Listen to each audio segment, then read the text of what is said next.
Interface Video presents Fairhope Hospice Today. Brought to you by Fairhope Hospice and Palliative Care, Fairfield Federal Savings and Loan, Fairfield Medical Center, the Fairfield County Board of Developmental Disabilities, Dagger Law, and the Frank E. Smith Funeral Home.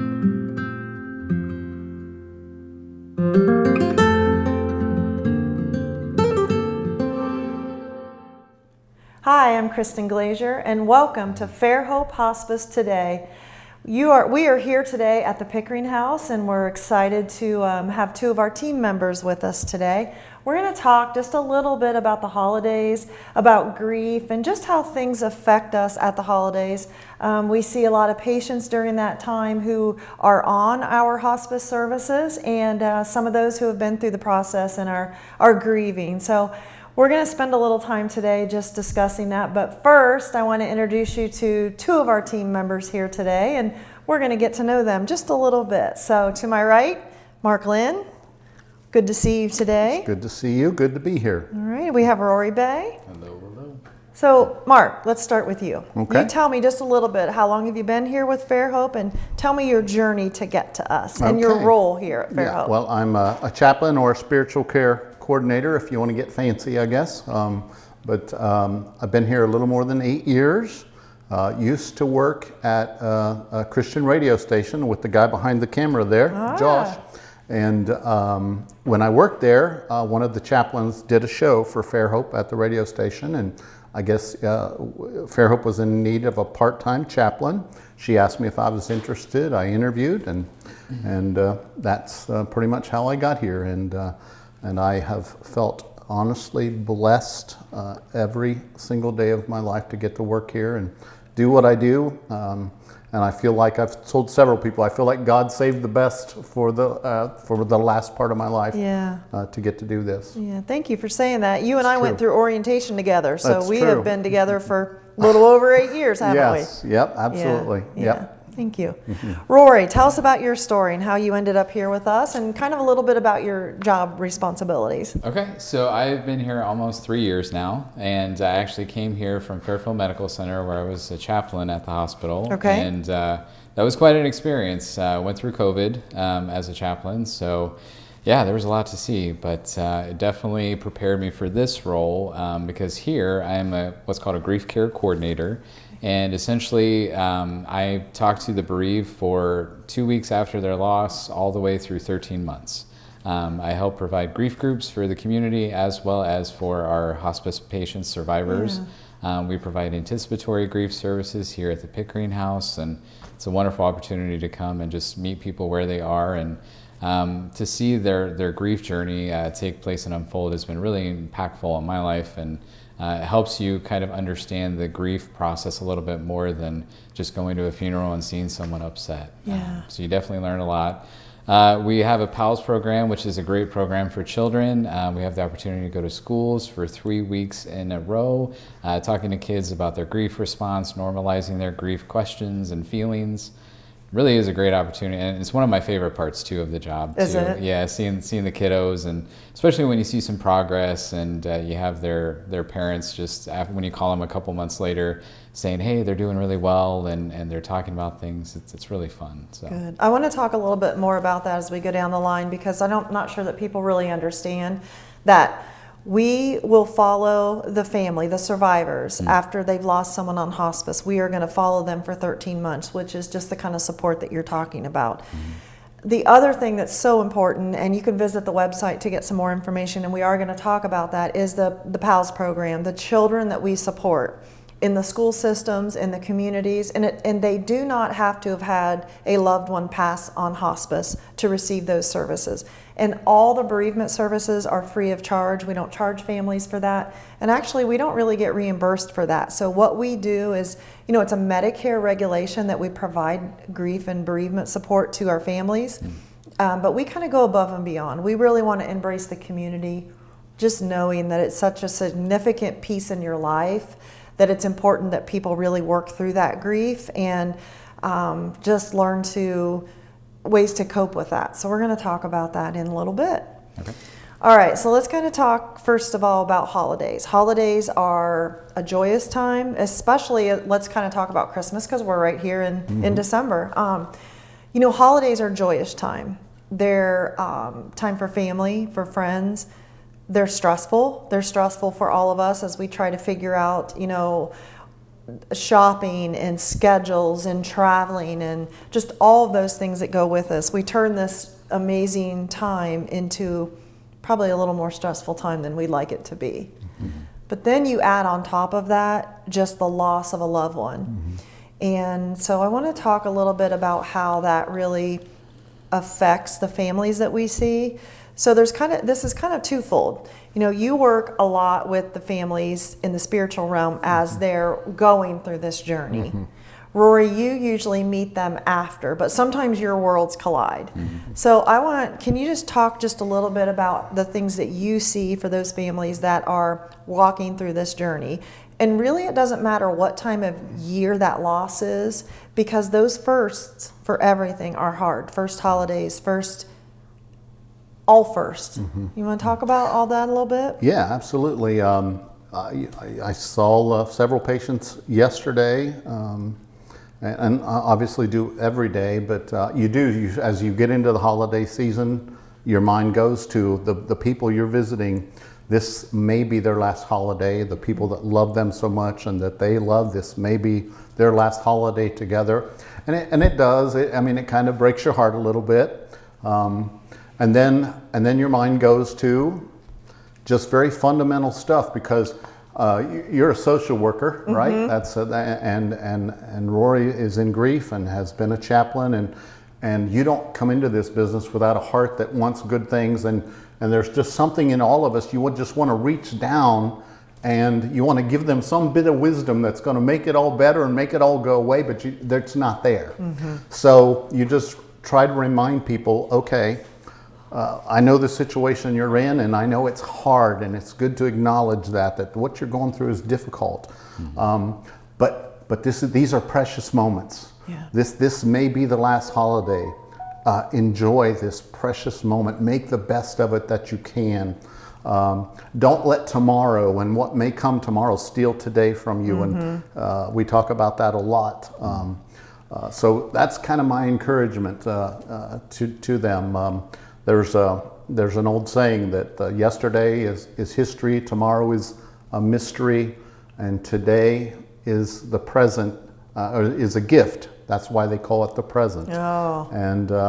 And just trying to remind them of something that's very fundamental, and we all know that in our heads, and living it is a hard thing to do in that situation. But that's really honestly what I push for them is just.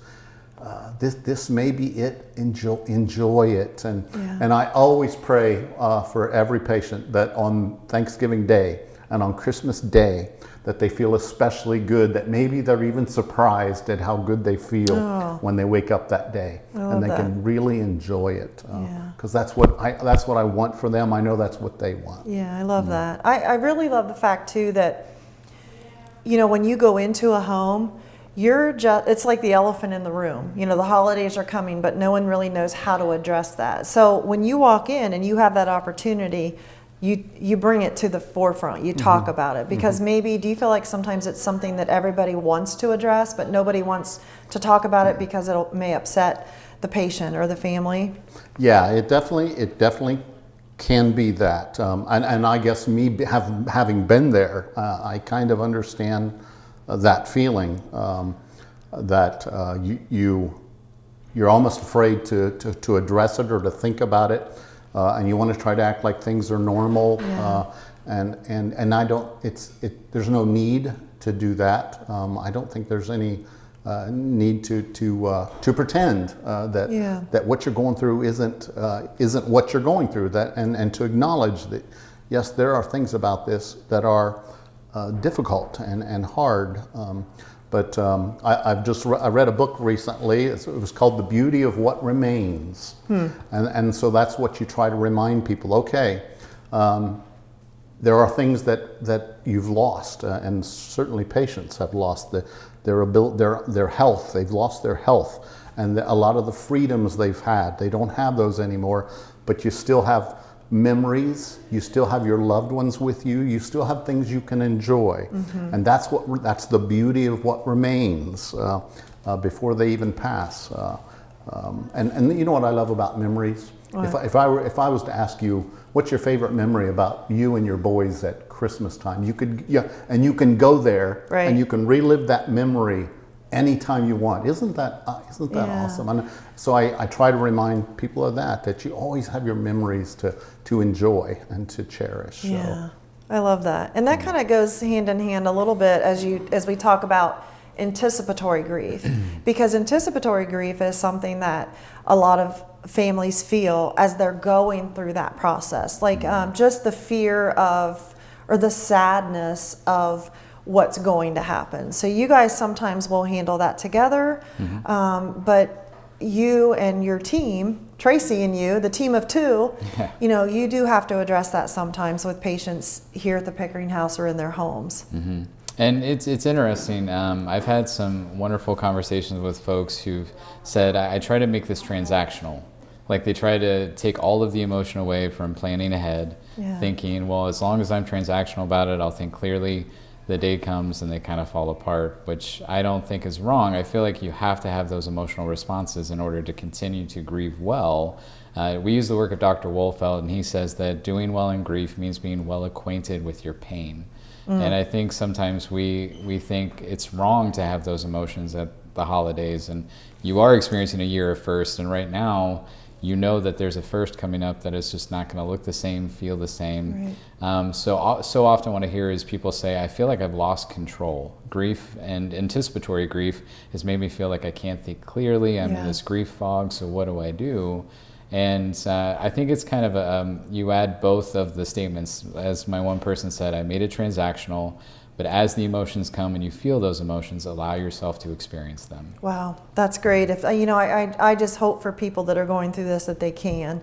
Sometimes as just a social worker or positions that we're in life, sometimes you feel like you have to kind of hold back on some of those emotions and feelings to get through that. And I think sometimes that happens in your day-to-day, in my job, your jobs.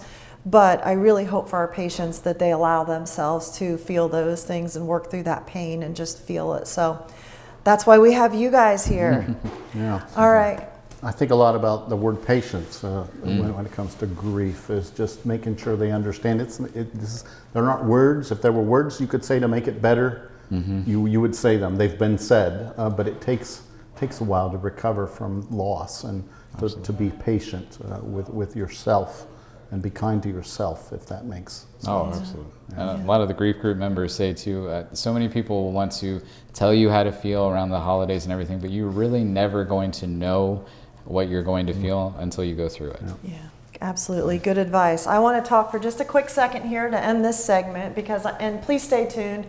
We are going to really share with you some tips, some thoughts about how to work through all these emotions and feelings that you have, especially through the holidays. So if you have any questions, any need for grief support, please give us a call here at 740-654-7077. You're welcome to go on our website at fairhopehospice.org. We have lots of great reading material, phone numbers there. So please just reach out. Let us know how we can help you, and we'll work through this together. So please stay tuned for our next session, and thank you for tuning in to Fairhope Hospice Today.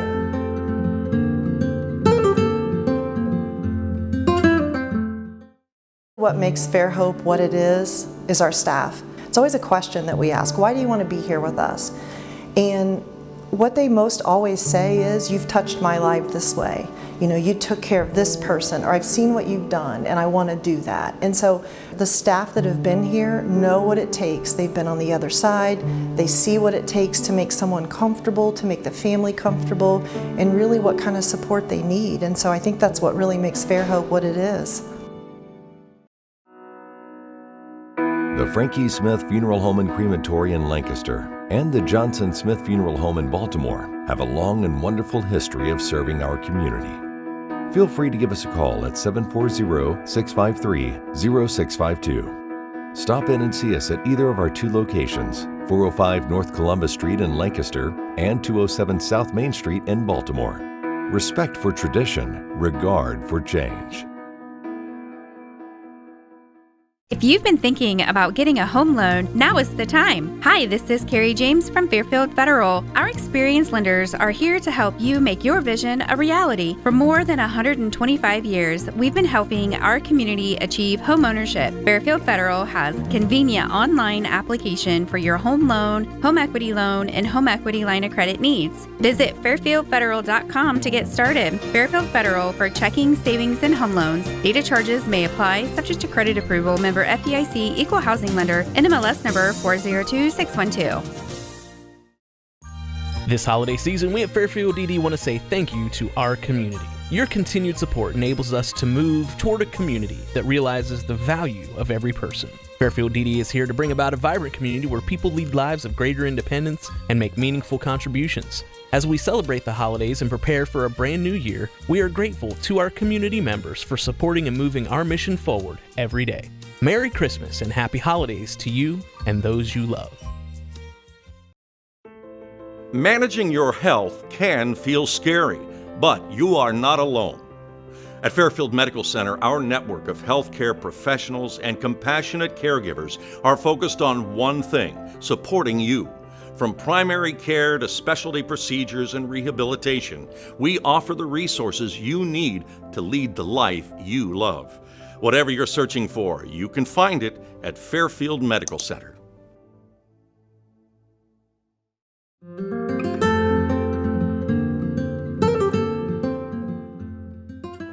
Hi, welcome back to Fairhope Hospice today. I'm Kristen Glazier, President and CEO of Fairhope Hospice and Palliative Care.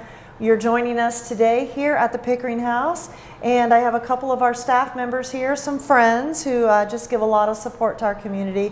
And we've really been talking about this past segment about anticipatory grief, really spiritual needs and coping with just that end of life journey, and then also really what happens after that as we think about the first that people will go through, the first holiday, first birthday, first everything.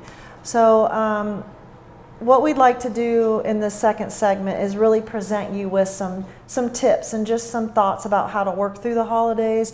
I know that the feeling of that and the feeling of going through December and Thanksgiving can be very daunting for some. There's a lot of traditions, a lot of special memories, and so we really want to give you some ideas and some thoughts about kind of how to work through that. So I'm joined here today again with Mark and Rory, and as we think about you visiting the patients that we have currently on our service, and you're approaching the holidays, like you said, and you're visiting patients every single day, what are some of those things? I mean, do you feel like families ask you, or they bring up the things that they need to talk about? Do they struggle to bring those things up? And I know we have a whole host of team members in there, but sometimes when you're such a good listener, and the families just talk about what their needs are, whether it's spiritual, all those things sometimes roll into a big ball of this. So I mean, what sometimes do you run into when you're in the homes like that? Yeah, what you made me think of is sometimes you just have to let them talk. And they'll eventually get around to really what is on their mind and what concerns them and what they're worried about. And I think that's helpful to kind of patiently listen and let them talk. And again, just try to constantly encourage them that yes, that grief is coming, and they're probably already grieving somewhat. But the thing that you're going to grieve over, that loss of the person you loved, is not there yet. And again, an opportunity. Today's an opportunity to make more precious memories for everyone. So you just try to, again, reassure them and encourage them that you know what's coming, but it's not here yet, if that makes sense. It does. And we always decorate here at the Pickering House right after Thanksgiving, and our volunteers and our staff do a great job. And someone said to me the other day, why do you decorate the Pickering House? Like, that's a hard time. And you have families there who may be going through their last holiday. But you know what? We do that because we're still living, and we're trying to make those memories and have the joy and just really allow those families to be what they need to be at this holiday season. And every family does it differently, and some families want to embrace, and they have a tradition they've always done, and so they're going to come, even if it's here in our kitchen, they're going to exchange gifts, or they're going to, they get to see a tree. So I feel like those things are still really important, and people make a decision about how involved they want to be. But we celebrate life, and we continue to live, and we want those families to just feel that for them things are there's a normal, and we want it to be a little normal for some of them that choose that. Yeah, and you made me think of extended care facilities. I'll go in and be so impressed the way a family will go in and decorate a room for Christmas or any other holiday. And what the exact thing you just said about Fairhope Hospice is, you see families doing that for their loved ones, and I think again, you just wish you had something that would solve it all. That's the heart of Fairhope Hospice. Right. We just wish we could make them healthy and let them live forever, but that's not how it happens, and it hurts. It does. But in the meantime, enjoy your day, and that's so fundamental and kind of repetitive, but it just comes down to the basics. Yeah, it really is. Today's an opportunity for you to make the best of what you still have, and that's what I think I've learned about happy patients is they think about and talk about what they still have in their life, the good things they still have in their life, not all that they've lost, and you just try to remind them, if you focus on that, and I think that's what our Heavenly Father, even us healthy people, I think that's what our Heavenly Father wants us to focus on, is the good in our life. The good, for sure. Let's talk just a little bit about some things that you see in grief, some tools that you have. I think the biggest question that I hear sometimes from families, and I met with a family member yesterday, just someone that I knew in passing, and I said, so what are you thinking about? What are you going to do for Thanksgiving and the holidays? And they said, you know what? I don't know. Our days are always consumed with being with mom here and dad here, and now they're both gone, so what do we do? So when you think about traditions, all of us, I think lives are a lot of times just tradition heavy. And so when you think about that, is it okay to switch up a tradition? What if I don't want to do any of the traditions that we've always done? What if I want to do everyone to a T? Are those things okay? And what if you feel guilty about not doing something that your loved one that you've always done? How do you kind of handle and process some of those things? Yeah, I feel like grief is really subjective from that standpoint. You have to find what works for you, but maybe having the overall understanding that change is okay.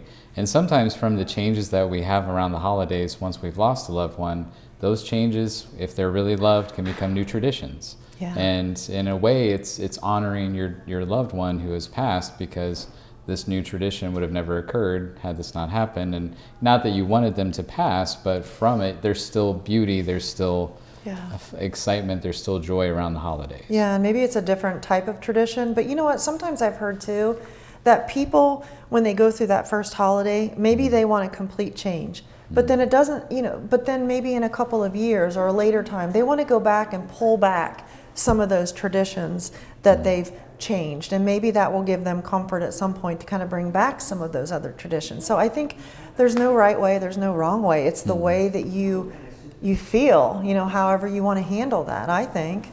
Yeah, absolutely. I guess you mentioned the word guilt, and you hear that often. Routinely, yes.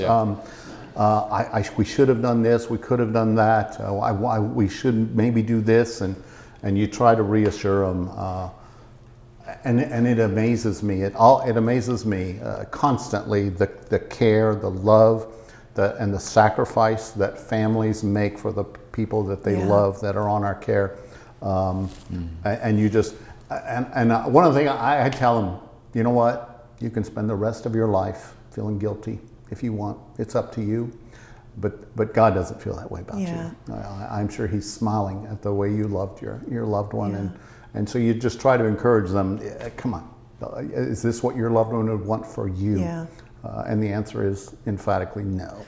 I think sometimes there just needs to be permission. And I would imagine that sometimes it goes on the other way, and it swings the other way too, is that someone really wants to enjoy that. You know, maybe they need that day to step out, be with their grandchildren, to be with their siblings or their children and enjoy it. And is there that guilt that they feel when they are enjoying themselves or having some peace? I've heard that often. If you are, I feel guilty around the holidays because I'm actually enjoying this. And especially when someone has been a caregiver for a number of years to their spouse, that has been the hardest. They feel guilty because I'm actually a little more freer on this day to enjoy my grandchildren and my children. But that doesn't mean you've forgotten your person. You're still, in a way, acknowledging the reality of the death by, you know what, we've established this family, we created this family together. Now I can enjoy them a little bit differently, but you're still with me. Because one of the things we tell our children all the time is, love never goes away, especially in our PALS program. Can anyone take away your happy memories? No. Can anyone take away the love that you had for your person? No. Can time even take it away? Absolutely not. So we try to instill that in them, that love is always going to keep you connected, regardless of how the holiday looks. Great. That's great advice. I want to take a second here and give our viewers today the phone number to call. So if you have any questions, if you need grief support, please call 740-654-7077. Just ask for anybody in the grief department. Please visit our website, fairhopehospice.org. There's great tips on there. There's great tip sheets. I want to touch on that before we run out of time. We've talked so much, but I really want to get to this checklist. And you know, honestly, I use this with a lot of even personal family and friends as you're going through the holiday. And you, again, can find this on our website. But it really walks through. It looks at all these different things: traditions, holiday cards, decorations, shoppings. And you can hand this to someone and say, that's had a loss, I want you to look through these things and tell me what it is you want to do this year and what it is you don't want to do. Don't you feel like that gives then the family members kind of a guideline? You know, well, mom's really doesn't want to go to any holiday parties this year. Okay, so let's rethink this. I mean, I think the checklist is great. Yeah, I mean, and from what we've heard from our folks, planning ahead helps you feel like you're back in control. Okay. Because with grief, life seems unpredictable. It's kind of this ebb and flow of emotions that come and go each and every single day. So you don't feel like you're in control, and the holidays are coming. So the checklist is a great way to help you feel like you're back in control, that you can plan ahead for the day, and you have all the variables thought of in that checklist. Yeah. You know, I don't know, all of us who are doing our Christmas shopping and our Christmas chores that we have to get done, I have a checklist. So why would it be any different for someone at this time? So these are it's a really beautiful tool that you can use. I do want to get one more thing in here before I'm getting the look over there that we got to keep rolling. But when someone's at a holiday party and maybe, or with a gathering with their family, and they know that that's going to be difficult, give them that one tip that they can do. And a lot of it is the cold. I love that. Can you talk about that? So the cold is a sensory processing technique. So whenever you're experiencing that grief reaction and you feel like you can't catch a breath, there's a process in your brain that occurs where as blood flows into the brain and your stem is enlarged, the amygdala and hippocampus are engaged. One controls your heart rate, your breathing, and your stomach. The other controls your memory. So oftentimes you're thinking of your loved one, you feel physically off. So you just need to shock your system essentially by holding on to something cold. So in the holiday party or whatever gathering you're at, you could always get ice water, drink the ice water. You could grab ice and just put it on your wrists or even on the back of your neck. I've had a couple people say the back of the neck really stops them for a moment. Go into the bathroom and splash some water on your face. And I had one gentleman who said, usually when I go into the bathroom, no one asks what I'm doing. So if he's going there to splash water on his face and kind of help calm himself down, that's helpful. So, and with it being colder now too, you could always just step outside for a moment. Take a big deep breath. Take a big deep breath. All right. Allow yourself to feel nature and enjoy that weather for a moment. I love it. Thank you. Well, thank you. Mark, Rory, thank you for being here with us today, and we just really appreciate all that you do. We have some great thoughts here, some great tips for the holidays, just to help all of our friends and family get through that. So thank you for joining us today. Please, again, give us a call at 740-654-7077. I'm Kristen Glazier, and thank you for tuning in to Fairhope Hospice Today. Interface Video presents Fairhope Hospice Today. Brought to you by Fairhope Hospice and Palliative Care, Fairfield Federal Savings and Loan, Fairfield Medical Center, the Fairfield County Board of Developmental Disabilities, Dagger Law, and the Frank E. Smith Funeral Home.